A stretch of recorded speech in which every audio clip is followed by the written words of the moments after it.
pala yung araw na papunta kami ng falls. Buti na lang maganda yung panahon. Kasi nung bago yan, after yan ng New Year, nung New Year medyo umuulan, umaambon-ambon. Buti na lang ngayon mainit. Ito yung paakyat na kami niyan. Ito yung tour guide namin. Partner ko pala. Akala ko tour guide. Sabi ko sa kanya, video mo naman ako. Ako na lang lagi nagbibideo tuwing may lakad tayo. Si Miguel, lagi talaga nangunguna yan pag may mga ganyang lakad kami. Ito si Pango, ayan, video-video lang kami habang naglalakad. Hindi halatang hinihingal na, patag pa lang yan ha. Wala pa tayo dun sa paakyat.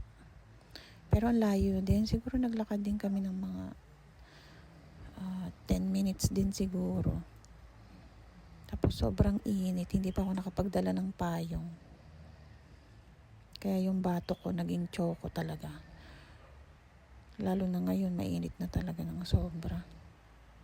Ito si Pango, tagal-tagal maglakad. Bilis-bilis pala nila maglakad dyan, iwan na nga ako eh. Ako todo video, tas sila nilayasan na ako. Buti na lang, isa lang ang daanan nito dito. Wala nang paliko-liko.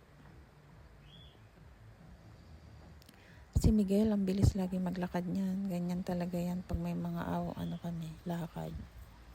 Ito na yung paakyat na yan. Mabato. Medyo tuyo na yung daanan. Buti na lang talaga maaraw na. Itong dalawa kong anak, maaasahan na yan sa mga lakaran na ganyan. Talagang nako, parang hindi napapagod yung dalawang yan. Nagmana sa tatay nila. Yung tatay nila mahilig din kasing mag-adventure yan eh.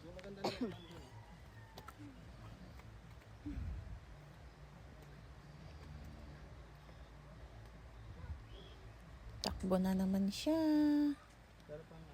Parang walang kapaguran.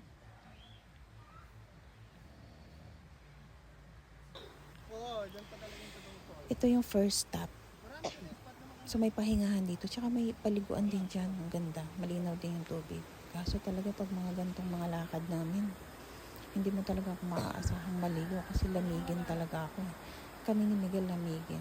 Si kuya tsaka si daddy niya, ayan, mga hindi sila lamigin. Sanay silang maligo.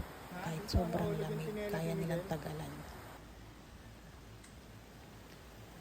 Lakad ulit.